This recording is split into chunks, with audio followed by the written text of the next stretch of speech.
We are live. I have Arielle Holden with me here today. She is my personal coach. She is with Arielle Holden Coaching. She's a professionally certified coach that works with leaders in business, in law, in medicine. Honestly, I have nothing but amazing things to say about Arielle. Arielle, please say hello.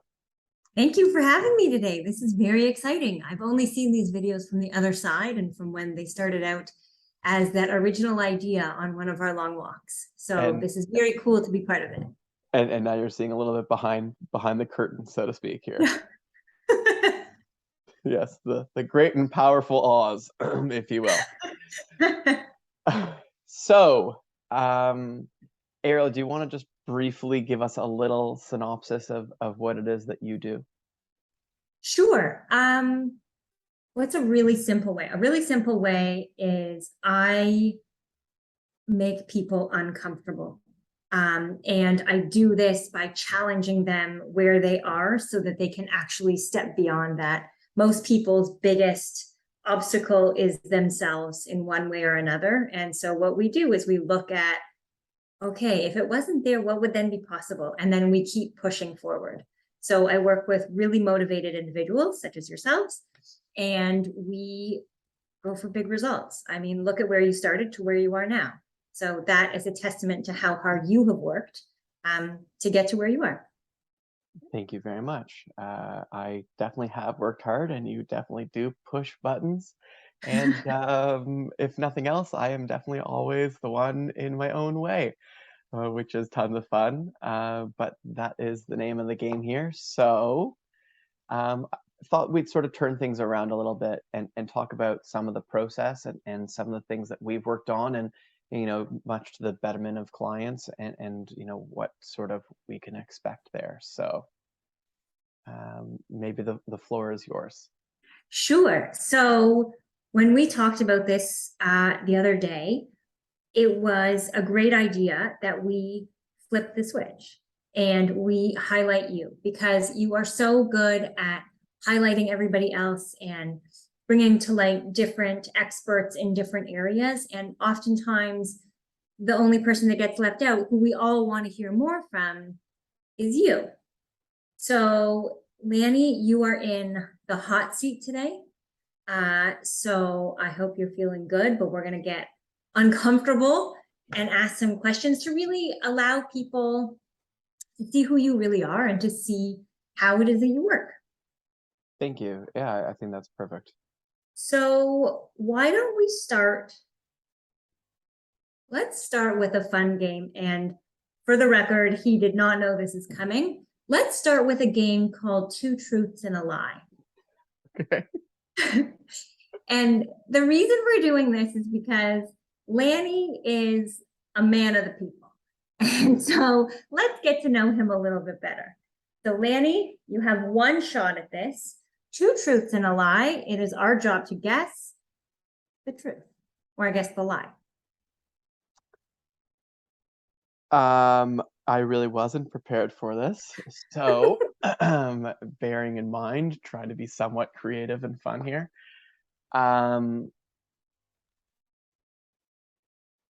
Growing up, I was afraid of dogs. I always knew that I wanted to be in real estate. And I lived with my wife when I was 23 years old. I don't think that you were married at 23, so it's kind of a problem. I'm gonna say number one. Wait a You second. were afraid of dogs as a child. No, I actually totally failed this because I gave three Oh, truths. I so meant to this say at is actually 22, which is when we started dating, but we did actually move in the next year. So I'm really good at these games, I guess. So that would be so, my lie at the end of this, right? So three truths and a lie. Perfect. Nailed here's it. some highlights. You are honest. Okay. I am. You have no poker face. when you work with Lani, it is so good and so refreshing because you're always going to get the truth. There's no BS getting in the way. Even when we ask him to give us a lie, he's not capable. So what a great way to start this off. Totally. Love that. Okay. So in the next 10 minutes, let's really sort of get down and dirty and understand what it is you do. So what is your objective coming out of today? What do you want people to take away in the next 10 minutes? I'd like people to understand, where things are at, the extra emphasis that we're sort of taking right now to try and combat some of the, negativity that is happening in the real estate market, trying to dispel maybe even some of that idea that things are overtly negative. And honestly, I think there's a lot of people that could potentially benefit from this, particularly within my client base. I think part of this is about clarifying things and understanding what to expect when we're working together, what the process looks like. Where would you like to start? Let's start in the middle, work our way to the end, Do it. So let's talk a little bit about working with sellers, because that's also sort of what's starting to happen a little bit today. People are electing for the first time in my 12 almost year career to sell first, and that obviously is an exciting venture. Comes with some challenges and different set of excitement basically ahead of you. So what I've been doing in terms of strategy for quite a while is listing a property exclusively. So there's actually like a really active market of predominantly just really realtors that are looking for, properties and things for clients that are off market. So of course, once everything hits MLS, people are active and engaged in whatever else. I think it's really much better to put your best foot forward. And so we'll talk about that a little. But my process really starts with having it available quietly so that we can advertise it, we can notify other agents. If it's a freehold property, we can put a for sale sign on the lawn. Lots of neighbors, like people start to get excited and eager. And honestly, these days, especially because everybody's so active online and looking for things, if you can't find it, my phone is ringing off the hook and people just want to know. And so basically what we're starting to do is we're building up that roster of people that are interested in the property, so that when it is ready, even we'll sort of get them in a few days before it does go live. And now it's already looking good. I've now got 3, 4, 5 people lined up that want to give me feedback, are really excited and eager, and feel a little bit motivated to try and get in to see something and potentially buy it before we even take it to the public MLS system. So again, like a lot of process starts before everything else, really. And so if we can take one step back, so I get that that's the process, like outwardly. What's it like actually working with you? What does it mean? So I pick up the phone, I call you, I say, hey, Lani Stern, I've heard really good things. Now what? You're greeted by a pretty happy guy who's always happy to hear from you and happy to chat with you. I like to really break things down, kind of going into the sort of minutia of the detail, and try and understand what it is that your needs are, understanding timelines, trying to get a sense of what's going to be best for you. I really take a lot of time and effort into trying to understand my clients, because I can't really provide great advice if I'm just giving what's best for me. That's not why you've hired me. So we'll sort of dive into things. We'll set up a introductory proper conference call. Typically this way. Sometimes it can be in person. Sometimes just via phone. You'll be introduced to my full-time admin, and Tiffany is absolutely incredible. has her hands on everything behind the scenes, which is wonderful. And then we're sort of getting out and if it's looking for properties, we've got a huge process with that. And same thing as well with listing properties. The selling process, I think, is really down to a science, and it's just about trying to get top dollar selling, expeditiously and making it as seamless as possible. Okay, so let me recap. I pick up the phone, I call Lani Stern. I either get you or Tiff on the phone, both of you super happy, super chatty. Okay, so far I'm liking what I'm getting. How do you differ from your competitors? Like, why would I call you? I know Excellent why I would question. call you. Why would other people call you? Yeah. No, for sure. I mean, listen, I think the truth is there are a lot of, good agents out there. I really, really try and put a lot of emphasis on personalizing things. I am extremely well researched. What Often does that particularly, mean? well, listen, for so long we had seen properties basically listing, for the proverbial $1 and understanding that it's going to go above that price. And so people would describe it as being a game or very challenging. And so I think a big element of that is trying to prepare, trying to understand what the real value actually is. Is it worth seeing? Is this going to make our journey harder later because nothing else is going to stack up to this when it's sold $250,000 over your budget? Those are challenges that we have to sort of face. On the selling side, I think it's sort of the same thing too, because people really, really need a strong understanding of what their numbers are, right? I mean, obviously, the numbers, just can't be fudged. Banks are very stringent, particularly these days, and I also think that you know people are relying on me for very important advice. This is not a small purchase, and I'm not going to go and say it's the biggest thing of your life and whatever. Sometimes it is, sometimes it isn't.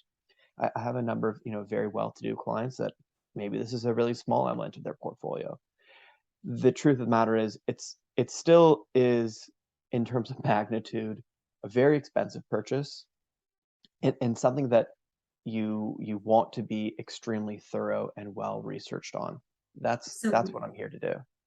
so I hear you that you study all the neighborhoods, you really understand the pricing, you understand the market, the people. What does your research give you that it's not necessarily giving other agents? Sure, yeah. So let's break it down into like the two categories, right? Because we've got buyers and sellers. So in terms of sellers, I think a real element there is understanding target demographic, how to reach them, how to maximize dollars, little tweaks and things that you can do to a property that's going to hugely help you going forward, setting realistic expectations because as much as it can be, I think that I'm extremely honest and I will address something head on, and I think I could We be, saw that. Three truths. we really did three truths and no lie. And honestly, I think that's like kind of indicative of the way that I think about things. But I really think that's a key element to what you can expect and what you're going to get. Okay. Before we jump more into the process, because I really like that you pinpointed that you're well researched, because you are. You have a really personalized approach. We call it the Lanifying approach. And then there's the research side of it where you really do understand everything. So what's the best piece of feedback or the most meaningful piece of feedback that any of your clients have said? Um, I'm an emotional guy, and so it's very meaningful for me to see other people very happy, and maybe that's like that may not mean so much to everybody, but it is quite true to who I am.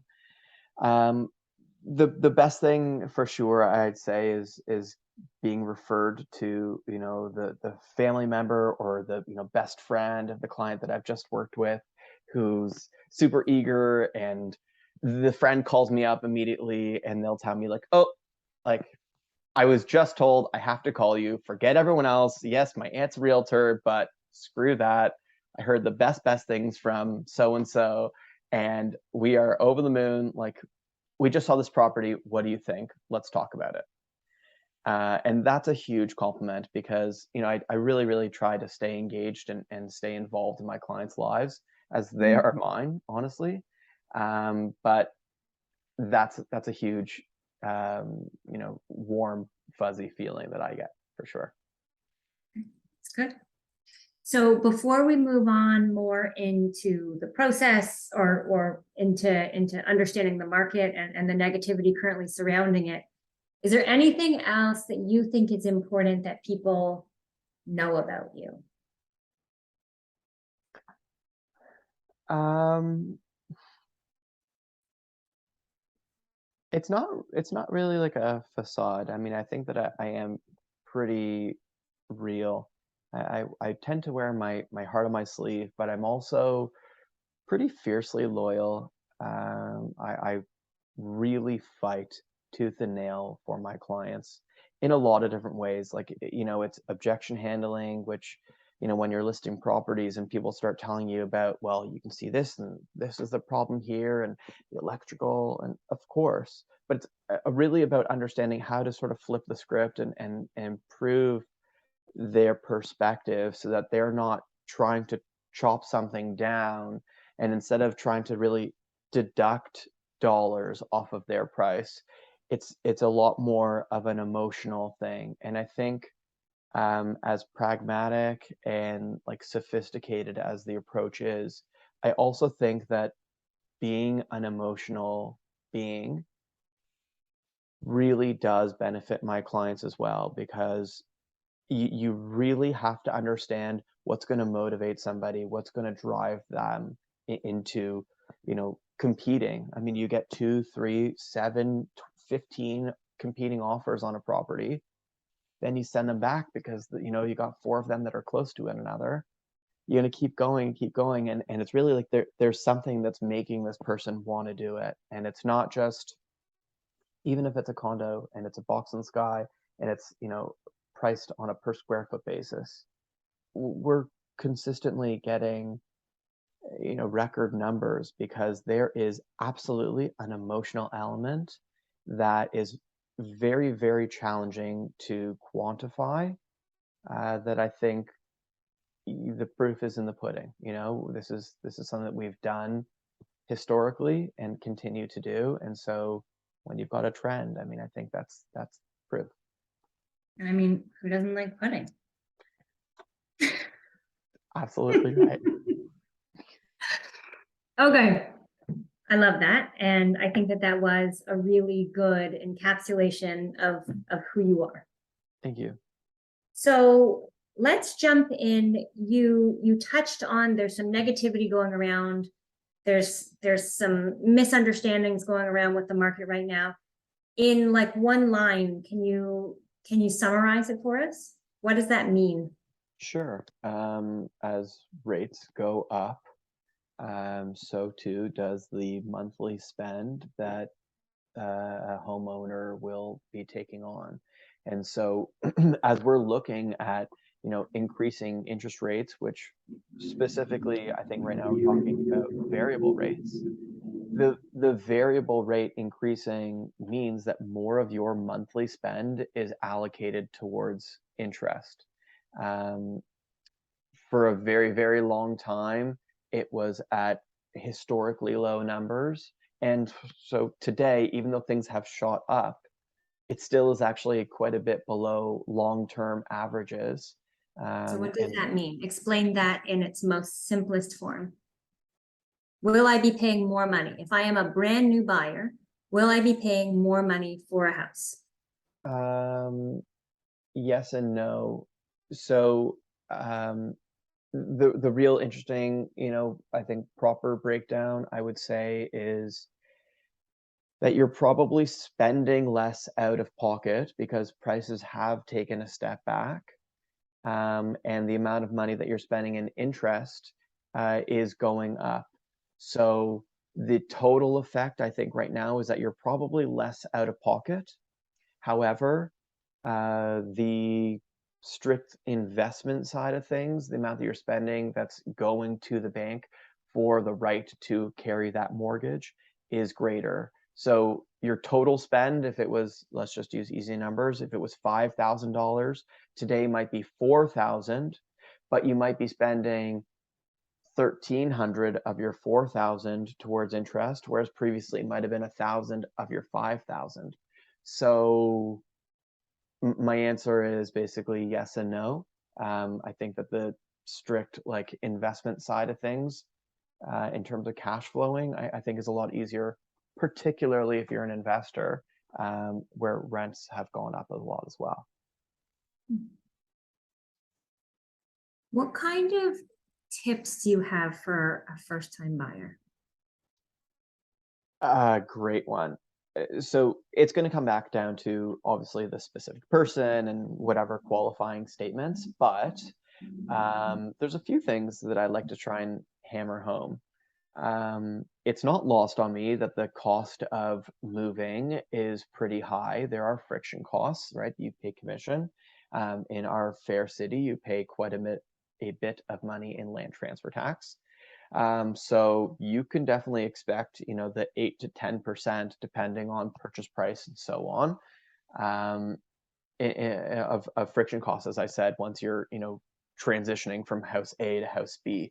So one tip traditionally has been to reach for a little bit more, and historically that's been a pretty good move, because even though maybe it's a little bit tighter, you're actually able to stay in the property a little bit longer. A term I coin is, your staying power. Because if you're not being forced out of your house, I think that gives you a lot more ability to wait out the market as well. So there's no, proverbial, gun to your head, and you can move when the time suits you. Um, the other side of things, I think, is understanding that a budget is a budget, and trying to be, respectful of that, and understanding, that I think that things should be broken down into a monthly number. You've got an upfront cost, and then basically your go forward number is what you're spending monthly. You need to know that you're comfortable. You need to stress test that in the truest sense of things, not just the way that the banks do it, but understand that, hey, if you're, at a stage when you've got children going to schools and whatever else, like these things start to add up. Or if one of the partners is, if she's, pregnant or something like that, and you're losing a second income, these are sort of things that we try to, position ourselves and plan for accordingly. And is this something that you specifically will help first-time buyers out with? Oh yeah, absolutely. Oh, We'll run through numbers. We'll specifically, break things down.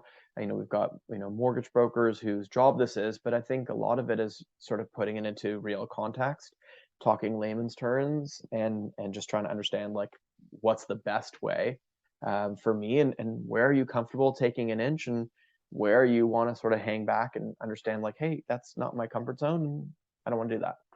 Fine. Lani, this has been so insightful. We hit that 10-minute mark. I think we actually hit past it. You were very interesting.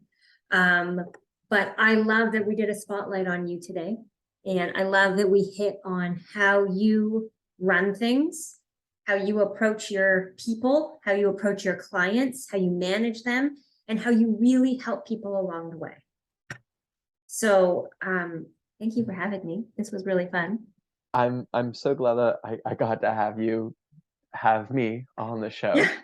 Well, I And appreciate that we were the twins today too. Good. we're near matching. I'll give it to you, which is a compliment for me. But anyways, we'll do this again, I think, because there's still, tons more I think that we can talk about.